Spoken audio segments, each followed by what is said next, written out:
Hey, what's going on, everyone? And welcome back to another episode of Just My Opinion. Thank you so much for tuning in. We really do appreciate it. And with this one right here, guys, we're talking Atlanta Season 3, Episode 1, titled Three Slaps. And guys, I just want to let you know that this is going to be a spoiler-filled recap. We are going to spoil this episode up, down, left, right, in, and out. As if you've already seen it, you probably should have seen it because it's a great episode. You have been warned. And as you can see, I'm not here by myself. I got my girl Tyra right here to my right. Hello, Tyra. Hello, ma'am. How are you doing? I'm good. I'm good. I'm glad the show is back. We feel like we've been waiting a minute. I know it's been 4 years, damn long years. It's been 4 years? Yeah, 2018. Damn. I was gonna give it 3.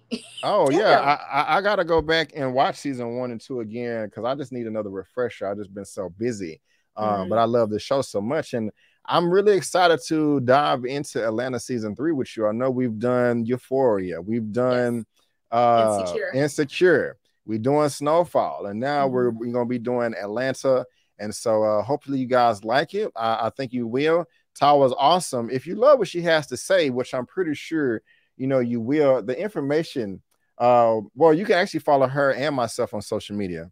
Our handles are on the screen. Her information is in the description box of this video, and like always, you can head over to my channel tab, and bam, she is right there smack dab in the middle. This is what our YouTube channel looks like. After you subscribe to my channel, please subscribe to hers as well and show this sister some love, helping to get to her next milestone of 5,000 subscribers, because she makes great content, and we're going to be talking about that later on at the end of this recap and review. But ma'am, this episode right here was a banger in more ways than one. I really did enjoy it. I love the show for its goofiness, but also all the messages and deep-rooted meaning messages it has in it. And this first episode in season 3 had a lot of it. Like I said, I liked it. How did you feel about this episode? It was unexpected because I was waiting and I was sitting there. I was like, damn, where is Ern? What is going on? But you know, this is one of those shows that can be really unpredictable. So you can't go into it expecting anything to flow in order. It's just like, no, this is what we wanted to say. And it felt like they were trying to make a statement with this first episode, especially when we got into the realistic aspect of the episode. It's like, oh, we are getting really deep into, which is mostly what I go to this show for. It has a like really amazing way of mixing social commentary with comedy, because this was like very heavy in this episode, the subject matter and you know the story that they are referring to, but it was still a really funny episode. And it takes some real superior writing to do that, because it really does. It was really good. It really does. Yeah, I appreciated the throwback to let us know, because I did get a few messages when I spoke on the episode at all, and a lot of people just really didn't know about it. It's like, oh, what do you mean this is true? Who is this character based on? I just thought it was like, no, this is based on a real character. So it may be shining some knowledge and giving these kids, these children, this whole situation some light that didn't have before, because nobody talks about it anymore, myself included. I absolutely forgot about his story. Yeah, we're gonna get into it. We're gonna definitely get into it. I'll actually say my favorite shot of the whole episode, my favorite scene, was the ending episode. I don't even want to say who popped up. If you've seen it, of course, you know what I'm talking about. What I want to save it to the end and talk about what it meant to me, how it resonated with me. But like you, this episode was very unexpected. It was good. It was serious, but it was also funny.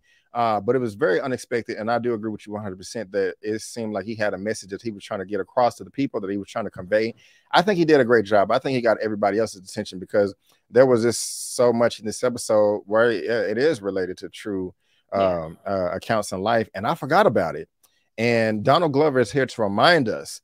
But before that, he was reminding us about this spooky town right here, opening up with this black man and this white dude. I thought the white dude was Stifler from American Pie at first.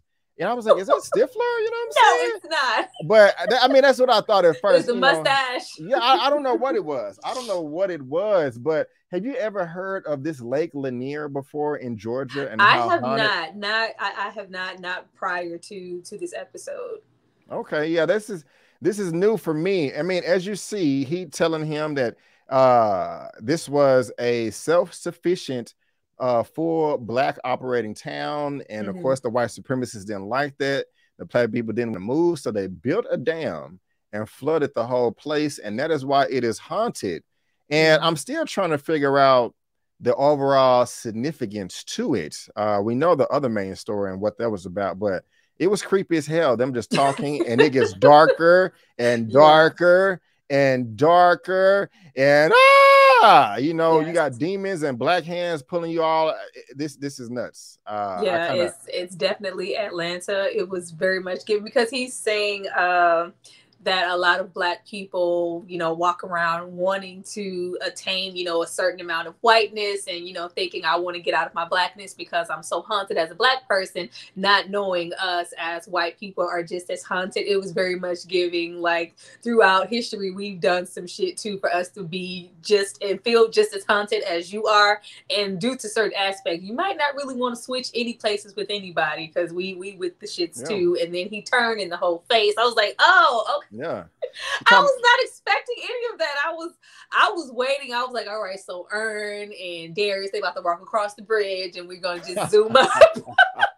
I was like, oh no, we're staying here, we're lingering, and they're setting the tone. It turned into a horror movie, which we have grown to expect with episodes like the Teddy episode and that whole situation, and Darius, and because I think we grow to expect this, but I just didn't know where we were going with this. But I think this situation with the lake coincides with what we get later on at the ending with the whole lake situation. Yeah, and he was just talking about whiteness, and there's no scientific basis off of it, and anybody can be white. I forgot all the, you know, Armenians, and he said a bunch of crazy stuff. A whole lot of stuff that was true. And I'm just at that point, I mean, you know, I kind of knew something was going to happen, especially when it started getting darker and darker. They showed that bridge and the lights just cut out. I was like, wait a minute, this dude finna die. But thank God it was a nightmare that I forgot this name. I forgot his name. It was like L'Aquarius. But the teacher wanted to call him Larry. And before I go there, just real quick about Lake Lanier. If you're not too familiar, a Georges Lake deadly history has some people seeing ghosts. How many dead bodies are in Lake Lanier? Estimates put the number of deaths associated with Lake Lanier at about 675 since 1956. Some years upwards of 20 have lost their lives in these waters. And guys, this is true. Apparently this lake, a lot of crazy stuff just happens, you know, and people end up dying or are lost or boats explode. And you know, it's very I don't ever want to go to this lake. I don't, for what? That's the thing with the Atlanta episode, because I only watched this episode once. I would love to. You can dive into every single episode and find so much meaning and messages and symbolisms within, you know, the smallest of things. So I felt like the messages that they were trying to convey, especially in this one, and even that brief statement, I think they were, you know, on the boat for maybe not even 5 minutes, but so much was said. And I think you can go back and pinpoint and try to connect dots with, you know, what we get in the episode later. But it's something that you have to really watch and listen for, because I'm sure every little thing is symbolic in the show. Right on. And I gotta ask you, Tyra, you know, you're a great mother. You're a mother. You have some beautiful babies that you look after, and you also are a teacher or was a teacher. So I want to ask you, if you was up there teaching the class and little Larry wants to wake up from a nap and starts doing the nay-nay and all that on tables, would you have sent him to the principal's office? Would you have called the mama? You know, first of all, you know, he just jump up. You know what I'm saying? You told me, us who we have been waiting, we going to see Black Panther 2 as a class. Know what I'm saying? Yes. Like, oh, like, That's what I say. Yes, teacher. Yes. I'm happy. Yeah. He was excited, you know. So there are, you know, different teachers for different students. Some students do like attention. I could see if he was, of course, this is a dangerous situation, baby. You can't stand on the table. But once you get down and, you know, you bring down your excitement and you get back in your seat, you know, hey, it's fine. I don't think it was a sin to the principal moment, especially when we got into, okay, yeah, he gets sent to the principal office often. So Yeah. this Yeah. needed to be one less time that he didn't go, because this happened to be that final nail in the coffin of him getting sent to the principal's office. Yeah, it sucks. You notice this was a real thing. I'm pretty sure you saw that video online. Yeah. Or that's class. It was announced that they're going to go see Black Panther in 2018, and that little black boy was dancing. It's very iconic. I wish I had an image. He was giving us Black Boy joy for a moment. Like, I'm excited. He got sent to the principal office. Yeah. That's horrible. You know, like that smile turned upside down real quick, unfortunately. And so, how do you feel about the mom? Though it's unfortunate. She's stinky, and so is the grandfather. Just, I mean, she gonna give a damn, man. Like, this hurt my heart right here. It did. There's also, I mean, this is the 3 slaps that he got from his grandfather. Only thing I like about this is what she said right here. If you don't get your stuff right, these white people gonna kill you. Yeah. It's an unfortunate truth. They don't give a damn. Yeah, it was. I was in the middle as a parent, because you know, you have those moments where you get called down to the school, and it's just like, if you don't go do what I told you to do, I done been up here 5 times already. Like we have called several times, and I don't think it was just so much, you know, hey, I'm being called down here. You know, she looked like a single mom. She bought the grandpa, not the dad. She's clearly a single mom. And then it's just like, I'm really trying to do what I can, and I'm getting called to, you know, be down here. But unlike before, they are considering, you know, placing you in, I don't know if it was special educations or what kind of, you know, a behavior, just a different caliber of teaching in class. Like they think that something's wrong with you, son. So if you want to be up here, she's like, okay, whip, nay, do the work. Oh, yeah. That was a bit much. Like, yes, you want to dance, you want to, and I think it kind of connected with what we get later on. Like, it was kind of, you're trying to put on a minstrel show for these white people. So when you got to where you got to, and you were made to put on one, you didn't want to put that shit on anymore. Right. But it was unfortunate that she just didn't really even take out the time. But it hits different, because I've had situations with parents where you try to talk to them, and you may feel like as a teacher, there's a little bit more going on, and they may need, you know, some special attention. Ain't nothing wrong with my baby. What are you talking about? Not my son. Right. You know, they get into, you know, defense mode. So right then it was just like, okay, well, no, I know I'm your mother. I know nothing's wrong with you, but the way that you're behaving, and that's any parent, what you do reflects on me, and you having these people think that you crazy up in here. Yeah. So you want to whip and nay and do all of that stuff? Like, let's do it. Like, no. And then the 3 slaps took me out. Paw in those little. Yeah. Look at him. He got the stance and everything. You know what I'm saying? Like, and about this whole scene, for me, and how I feel about it is, I don't agree with this 3 slaps period at all, whether it's at school or at home. I actually I have no problem with what the mother said to the child or the tone. I just didn't like that she did it at school. Even if she even if she wanted to have him dance like a crazy person at home for 2-3 hours and at the house in the backyard, I would have been fine for that. Okay, you want to dance? Okay, dance her. You're gonna dance till you're tired. But that's parents. That's parent one-on-one. Yeah, but you're gonna do it at the school. Time ago, you never know who's watching you, and everybody parents different, especially if you're older. The way that we may have been parented is like completely unacceptable today. There's a fine line between what's considered child abuse and what's not. So those 3 slaps went real far with that teacher. Like, oh God, we got to get you out of there. Like, we have to get you out of there. But I learned that a long time ago. And it's not just, you know, a form of just punishment, but just discipline, or even talking to your child on a certain level.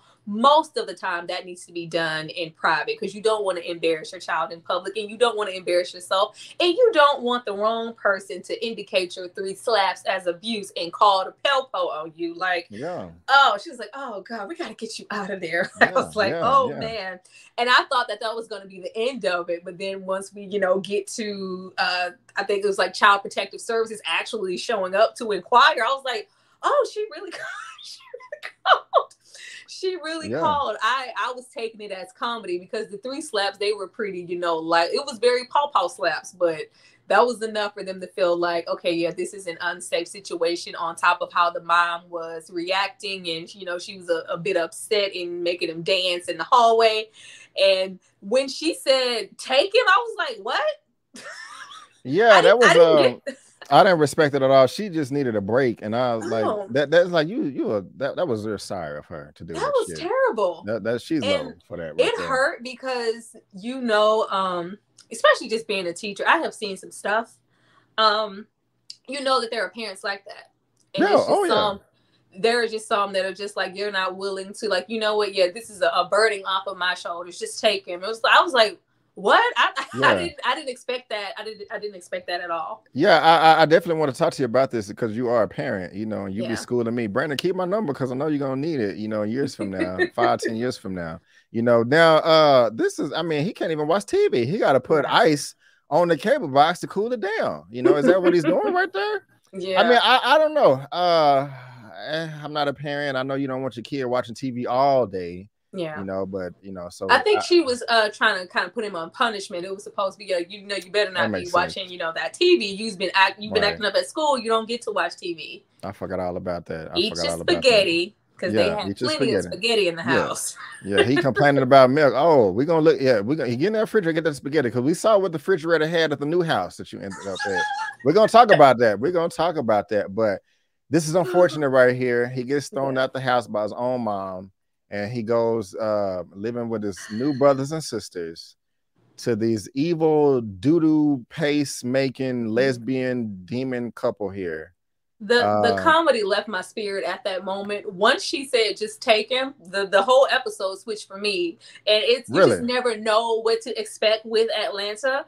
And I was waiting because they have so many surreal moments, and then they cut back. I just kept waiting a minute for us to jump back into Ern and Van and their situation, or just any of the characters. But I was like, we are lingering here for a long time. We're focusing on him, so he must, you know, have some significance.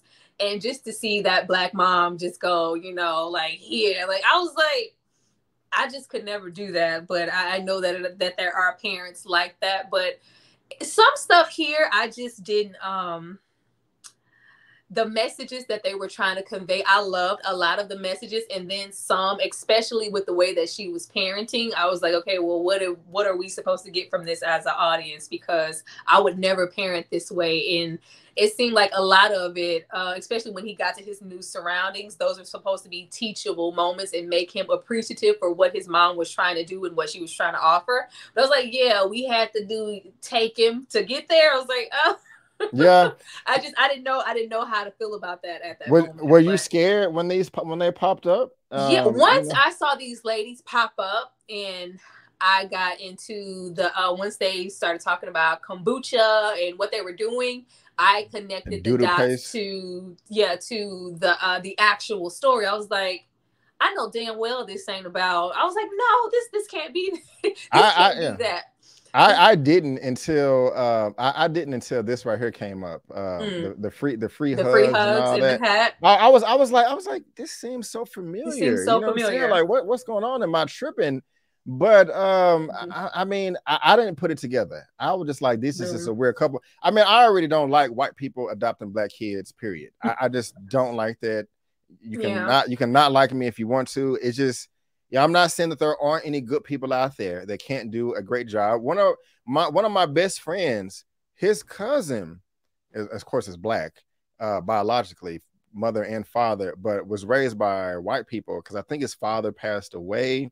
And I think his mother, unfortunately, was just no good. And he ended up being adopted by white people. And, you know, he's married now to a black woman. He's educated, financially stable. So I just said it to say, I'm not saying that there aren't any white people out there that can't do a good job, but just in general, it just rubs me the wrong way. I mean, we're going to get into it, but... I got it. Once I put my feelings to the side at how conflicted I was with some of the messages, and I got into why they were maybe depicting the mother the way that she was, I was like, okay, well, once we get into who he's left with, I thought the message was supposed to be that even with, you know, them allowing certain people to adopt certain children in general, Black or whatever, you were so quick to disrupt this young man and take him away from his Black mother for what you perceive to be maybe abused or, you know, not a great quality as far as parenting, even though she said take him. Yeah.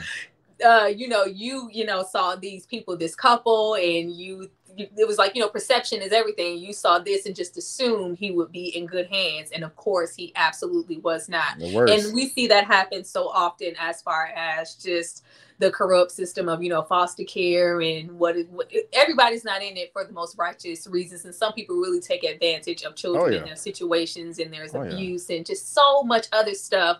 But a lot of the times you are willing to take someone for what, you know, oh, that's not an unsafe situation, when low key this baby might have just got 3 little grandpa slaps in the hallway, right? And you've delivered him to, you know, the freaking lions, and it's just a lot to be said, and demons, a lot about race, because that was absolutely a factor. Because as we see in the episode, the relationship that these women had and the color of their skin let them go a long way as far as, you know, his cry for helps.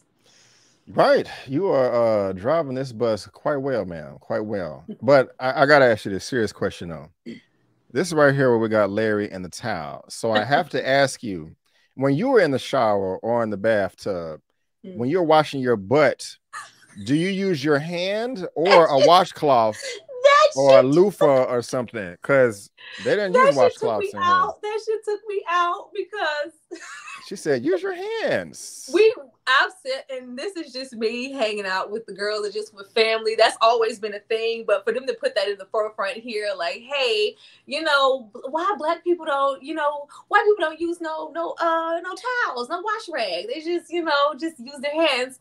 And it made me go back to that episode of Dave Chappelle when Leonard, he's like, yeah, it was just pubic hairs. It was just one bar of soap upstairs, and you know, you ain't got no washcloths up in here. Like, where the hell? Just like, no, just use your hand. Just use your hands. He's like, and the kids are just so, you know, you gotta go take a picture, you know. I'm like, oh golly, you know what I'm saying? That tripped me out. Like, yeah, we're not even bothering to spell your name. Who the fuck is Larry? My name, this is not my name. It's like, not even close, you know. We knew right away that he was there to serve a bigger purpose, and it was not to be loved and cared for. They were literally having they had little baby slaves. And more important than that, though, would you rather have had her? What was it? Was it called African doodle paste? She said doodle. Would you rather have that or this fire ass microwave fried chicken? Man, if you don't get that shit and them capers out of my goddamn. I don't know if there was capers or they had avocados. Avocados, what? The capers. Why the fuck was she? Why was she eating like this? Like it was just some really high class gourmet meal. Like, oh yes. Would you like to put some? Would you like to put some rosemary on this? Oh no, it's so great good. The way it's so delicious. It's so delicious. What? But that's when we revert back. Like, wait a minute. That's when we revert back to those, you know, those spaghetti, because once your mom, when you like, oh, I don't want that, we don't have nothing else. No, we don't, son. Go in there and heat up those leftovers. There's some spaghetti in there. You ain't really want to eat them leftovers, but you see this bland ass chicken in your face. It was like, damn, that spaghetti looking real good now. Man, that spaghetti looking like filet mignon in this thing. Like, I mean, she put the chicken in the microwave, and like a raw chicken for 8. She was like, she was serious. Like, we did it for 12 minutes last time. And it's gonna dry. Oh, let's do it for 8. She did it like she got a real epiphany. Like, we figured it out. You know what I'm saying? Like, we've been slaving in the kitchen. Microwave. Oh, no. The chicken was white. Fat and all the salt and grease. Unhealthy. It's unhealthy the way that you guys eat. And no, what took me out is that she kept referring to it as fried chicken. Yes. And I want a hamburger. We don't have hamburgers. The dog is eating one. The dog's eating ground meat. Fuck y'all. But of course, this is played for laughs, but there's a lot to be said. That dog was getting better treatment than the children, the Black children in your home. Yes, yeah, real talk. Oh, but I love the depiction of the 2 women here. They were sure to give them a lot of characteristics of the actual real life couple. they were very much so like that. One of them was, you know, more of the little sensitive one, and, you know, the strong arm one. This was you know, a real reflection of how those two women were in a, you know, in a certain light. An evil ass guy. Got them out here working in the garden while they sitting there. Now, ain't nothing wrong with y'all working in the garden, but y'all need to be over there with the kids too. Y'all need to be doing it together. Don't be talking about, I don't want to work no. I mean, he was like, come not on, to slave him. Like, you literally told him to sing a hymn. Yeah, that's ridiculous. Wow. And I the hat right here is why I was like, wait a minute, something seems familiar, but yeah, this was sick. Yeah, I didn't mean to cut you off. That was a dead giveaway. Now here it is just I believe it was just 4 children here, but in real life it was actually 6 children, and he didn't come there alone. He went with 2 of his siblings. Really, my fault. I didn't mean to pull that up right there. I was trying to bring up along with 2 of his younger siblings in the home with, you know, 3. Yeah, that's all of them. It's tragic. Yeah, that's horrible, man. And of course on the right with the blue. With the blue, lay, that's Devontae, and you know we got all the pictures right here. This is sad. And if anybody doesn't know about the story, this is basically they went on this whole social media-esque hobo tour, just, you know, they were using these kids for propaganda to spread this message of peace and love. And, you know, look at us, we're this diverse, we're, you know, 2 moms and we're white and we adopted these kids and we just want peace on earth in the time of all this havoc, because I believe, you know, that's when a lot of the Black Lives Matter was going on. And it was, you know, for imagery, they were trying to get paid off of those children, and the whole everything was staged, and the children were being treated really bad. Yeah, this breaks my heart, man. Yeah, this dude is really crying, scared to death. Yeah, and he's not. He's not. I hate it. I hate that, you know, a lot of people saw. And props to everybody, because I can remember several people at that moment saying, this does not look right, but everybody took it as negative, like, oh, y'all just hating on the police at the time and y'all don't want to see this unity in the streets because it's all, you know, Black Lives Matter at the moment. This is like, no, it was a lot of people back then, like, something is off about this picture. It looks a bit it looks off, but, you know, unbeknownst to us, he was afraid for his freaking life, and it was a cry for help, and it was, you know, displayed everywhere as a unity moment. Like, it was not that at all. It's really sad. It's not. And I know it's a sad moment, Kabucha. You know, they even had to throw a little joke in here talking about is that I don't even know if I laughed, but I was eyes fucked up, you know, like you thought it was funny. No, this is the, you know, the greatness that Atlanta gives you. Like, who else can take a moment like this? This is such serious subject matter, and we can still get the message and still laugh at it at the same time. Because that took me out. I was like, oh, free hug, is that your dad? Like, hell no, my dad. What are you talking? Yeah, that was a lot. That was a lot right there. But yeah, he run. I mean, this is from the episode. The cop talking about almost shot you, and he writing it off, talking about, oh, he just mad because you're not gonna be able to play PlayStation. You know what I'm saying? So, I was gonna say, can you have a wellness check at a foster home? But you can. I mean, it was in the episode, and I mean, I'm assuming you can. Yeah, that's the thing about it. That's a lot of, because they were known as a family to move around a lot, to, you know, deflect and make sure people weren't paying any real attention to them. So if somebody or a bystander happened to call in a wellness check or call back, because I remember seeing pictures where they didn't look well. They didn't look healthy. They looked really emaciated as far as their body, their face. People knew something was going on. The children or the children. Women? Okay. The children. They either turned a blind eye to it, or they moved before, you know, the hammer or whatever could come down. And it's a message as to, you know, how quickly stuff can go astray just because people aren't doing their due diligence to really investigate. I was wishing that we could have a moment to hear exactly what she was saying to the officer, or what she decided to say to the CPS worker. Like, I would have loved to hear what, because I was like, as soon as we saw the sister, I was like, oh, it's salvation. It's salvation. She finna shut on it. She already knew. Yeah, talking about this dog hair everywhere. This child looks dead, what was she coughing up blood or something? Because she was like, what is this? Cranberries or blueberries? Yeah. Asphalt washcloth. I was like, this is crazy. Yeah. Dog hair everywhere. What's interesting though is she didn't show up with police on this one. Yeah. She showed up at police at the Black House. But not this house. Yeah, of course not. We wouldn't do that. Yeah, you know, it's just weird how that works out, you know. I didn't think. Now, let me ask you this. I don't know, but is this part true in real life to where they murdered the caretaker as well? Is that no? This is. Okay. I don't believe that this is true. I think that this was, you know, wrapped into because I think at the time a lot of people was trying to figure out what was their motivation for doing what they did and why did they feel the need to take the kids with them, like what, you know. It was because they moved a lot to, you know, keep everybody off of the tail end of anything. If anybody inquired or a neighbor called or whoever, they just moved. I think the lady here said that they had only been here for maybe 4 or 5 months or, you know, something like that. So I felt like this was another situation of maybe trying to give them some real motivation because there really wasn't any. It was just like an act and it was like something that they felt they had to do. Yeah.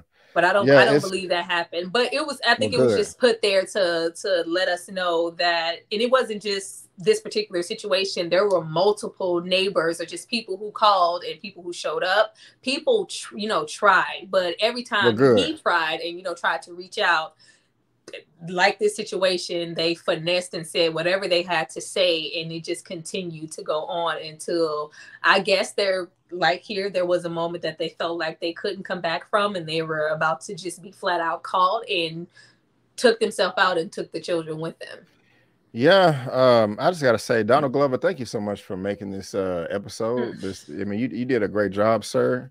You know, now this is the nightmare on top of nightmares right here, you know, especially when you're hungry. He's asleep. And Tyra, what is this, Tyra? What hold on, where's it at? Where I thought I had an image of it. No, I thought I had an image of everything in the refrigerator. I guess I don't. Damn it. It was nothing but pickles and cucumbers. It was gross. I guess I don't have an image. Pickles and cucumbers, and then he had imagery. I believe that was his, I don't know if it was his grandpa or his mother's head in that jar in the middle. Oh, I didn't see that. Damn. Yeah. Okay. What happened to that image? That sucks. I thought I had it, but yeah, it was there. And I think it was a moment of him having the revelation of the 3 slaps moment and kind of what his mama was trying to say. And it was, you know, it was driving it home pretty heavy, but you know, we did have her say in the beginning of the episode, these white people, they're going to kill you. And we hear him and the kids, and we hear that a couple of times throughout the episode. And I think that was his moment and his nightmare to go, you know what, I need to get the hell out of here. Yeah, and they're driving out of here. They even made a joke as they was leaving. I don't know if you know, the other kids didn't really speak at all. No. They didn't say like a word, but they had those yellow subtitles popping up. Yeah, we know, nigga. Yeah. That was kind of funny. That was like, this white lady's gonna kill us. Yeah, nigga, we know. Yeah. Ain't crazy. Yeah, that's I see that they put in the episode that I guess it was supposed to look like they killed the social worker. Yeah, apparently. That sucks. I was pretty sad by that right there, you know. I wonder, you know, I mean, of course the end of this is fake, you know, they didn't sneak out the back. I like how they tricked them. My petty ass is the only thing that would have made this better is, because I'm petty, I'm just gonna be honest with you, is right when Larry was jumping out the back of the seat, there was a monitor in the car with all the kids looking at the camera, and they're just showing their faces on the monitor in the car, laughing at them like, ha ha ha, we jumped out as they're flying to their death, like, you're by yourself. You know, I can't with you. I love the forethought that, how dare you bitches, not only do you want to kill yourselves and take us with you, but you have the common sense and your spirit to make sure you won't let the dog go. Not the children, not us.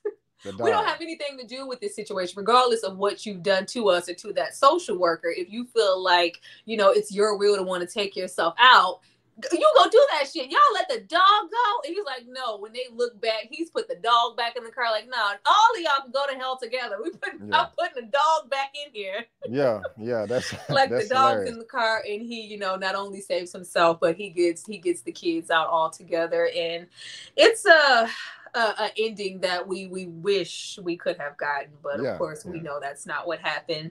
And he goes back home with a newfound respect for, and I love how he just rolled up and mom was like, yeah, you came back home. Like, girl, what? Yeah, and she had like, she actually cared about him. Like, yeah, baby. I was like, where does this come from? You know, like, you're not a good mom. Yeah. I'm not gonna just say you're a good mom just because you're black. You kind of raggedy, you know. But I think that was the message, even though, because a lot of parents aren't perfect. Some parents are, you know, rude, obnoxious, a little negligent, but sometimes, sadly, that may be light years better than where you are sending some of these kids to.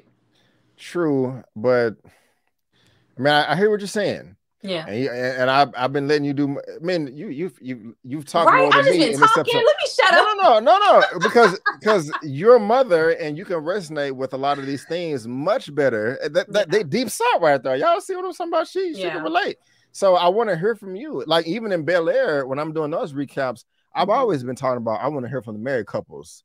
If you're married, divorced, we're going on with Aunt Phil and Aunt Vivian and stuff. Well, I just relate here because we know how hard it can be sometimes as a single mom. And there's just a fine line between, because I am a parent, I believe in discipline myself, but a lot of, you know, it's such a fine line between what's discipline and what's abuse. Because I know what I got as a child that was, you know, that's just what you know, we turned out okay.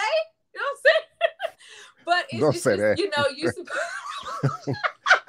you're supposed to handle so many situations with kids. Like, if I'm in a store and I'm like, hey, I said put that back, you get a pop. You can always depend on one person. This, like, oh God, like, you get your ass get away. Like, you will understand. Like, once you're a parent, some of the stuff, like, you can raise your voice as a dad, and you can get an on, like, oh my God, I would never talk. Oh my God, like, all the abuse, like, I'm talking to my child, whereas you can see somebody else parent, you know, there's a different level of what some people are willing to let their kids do. You know, you see the kids in the store. Yeah. You know what it is. And then there's some stuff that some people, everybody's, you know, a bit different, but it's easy to look at this mom and just be like, God damn. Yeah, but I think the point was to drive it home that even though she was, because I read that, I think at the time,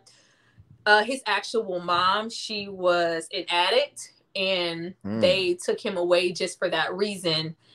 And all the siblings and everything, they were put into the care of the addict sister, but she let the kids be in the, like, I believe, I don't know if she had to work or something like that, but she allowed the mom to watch them one night, and it was reported, and that's when the kids were taken away and placed with those two women.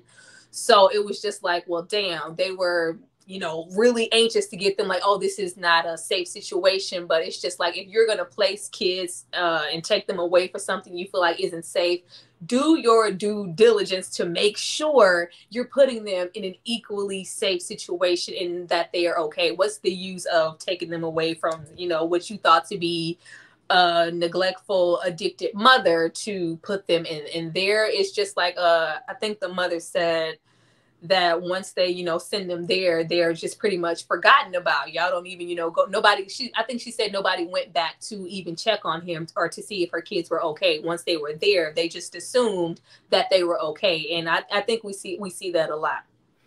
Yeah, I'm lost for words. I was about to say something funny, but I don't even feel comfortable saying it now. Man. After that, yeah, pick it up. You know what I'm saying?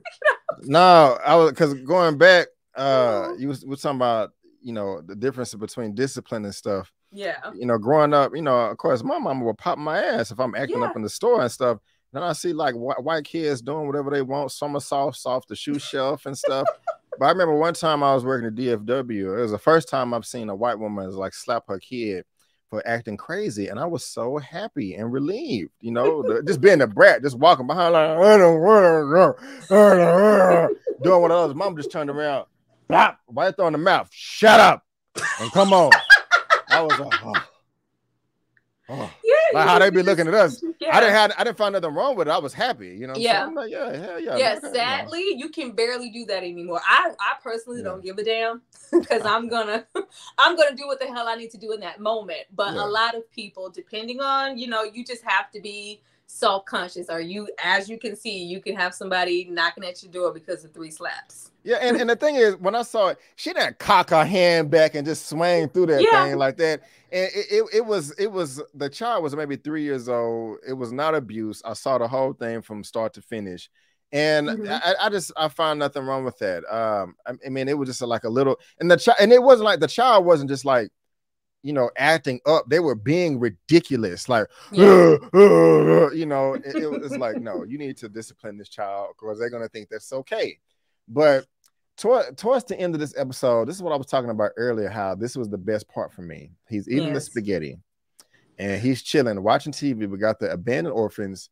Yeah. And he's chilling. He was happy. He was like, Mom, we got some of that spaghetti. Yeah, right? we good. Like, we good. Yeah, baby. Yeah. I'm glad you found your way back home. Yeah. And everything is the TV is on. You can hear the sound. Yeah. And then you hear a noise and he turns around. It's like, what is that? And you're like, okay, what do we need to focus on? And they're just getting our attention. And then we get this last scene right here as like, where is it at? Right before he was looking back, that's where Donald Glover wakes up. Yeah. And to me, what you go from this reenactment of this real life situation to Donald Glover waking up, it's like he's just telling black people like, y'all, this is going on right now. This is America. We need to wake up. We need to pay attention. And I just thought it was very subtle, but it was just so clever. He tried to go back to sleep and was like, nah, I need to get my ass up. Yeah. And I was just like, that was just really powerful for me. That scene really resonated for me. It didn't click the first time I watched it as much, but the second time I was like, oh snap, and so that just goes. I need to watch it again too. Yeah. Yes. Yeah. I watched it. I watched it early in the week, and then right before we hit record on here. And so, my brother, good job, man. And again, rest in peace, young brother. I hope you are just living well in heaven or wherever your afterlife is. You don't got to suffer no more, my dude. And we love you over here. So what are your you got any final thoughts for this episode, or what you looking forward to? I was emotional.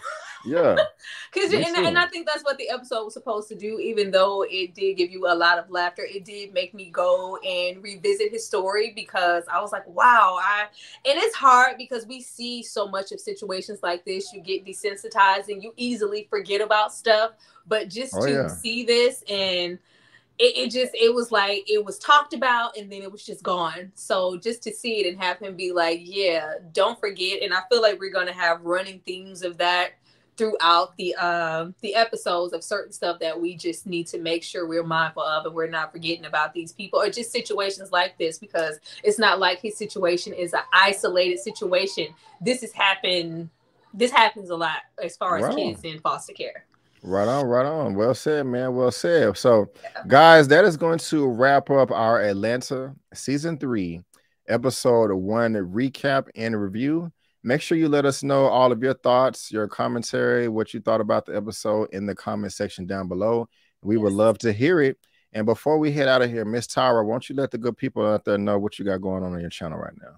Well, we always throwing it back on the channel. Back that ass up on the channel. That's what we do over there. Yes. A plethora of throwbacks. We have a good time over there. I'm still contemplating, do I wanna, I don't know. I feel like, because I swear I wasn't, I didn't know if I wanted to do the first episode of Atlanta or talk about it at all, or just jump into maybe talking about 3. I didn't know if I could like properly. I doubt myself sometimes at how well I can shine light on a situation, because there was a lot to be said about the first episode.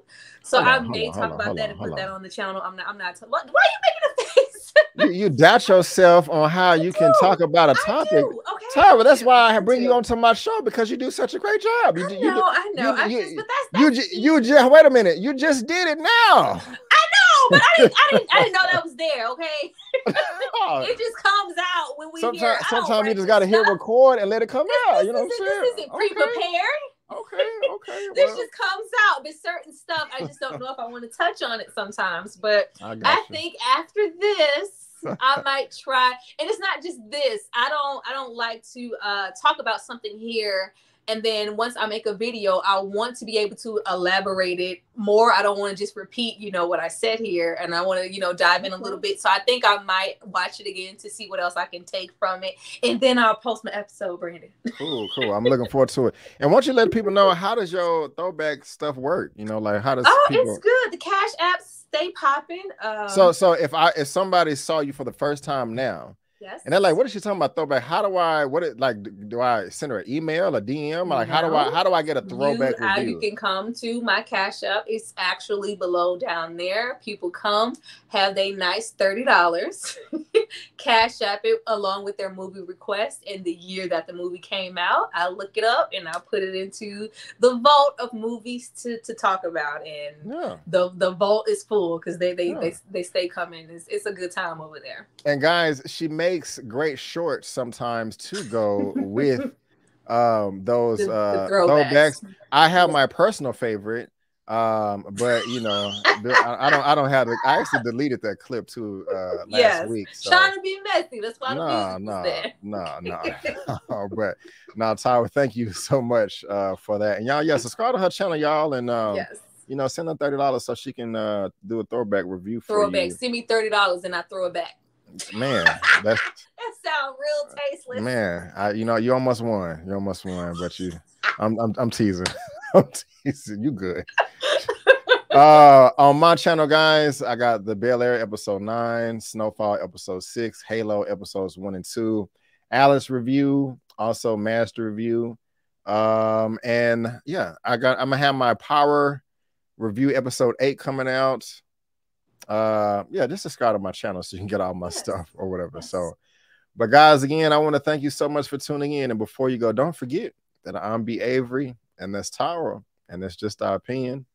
Peace out, and we'll see you all next time.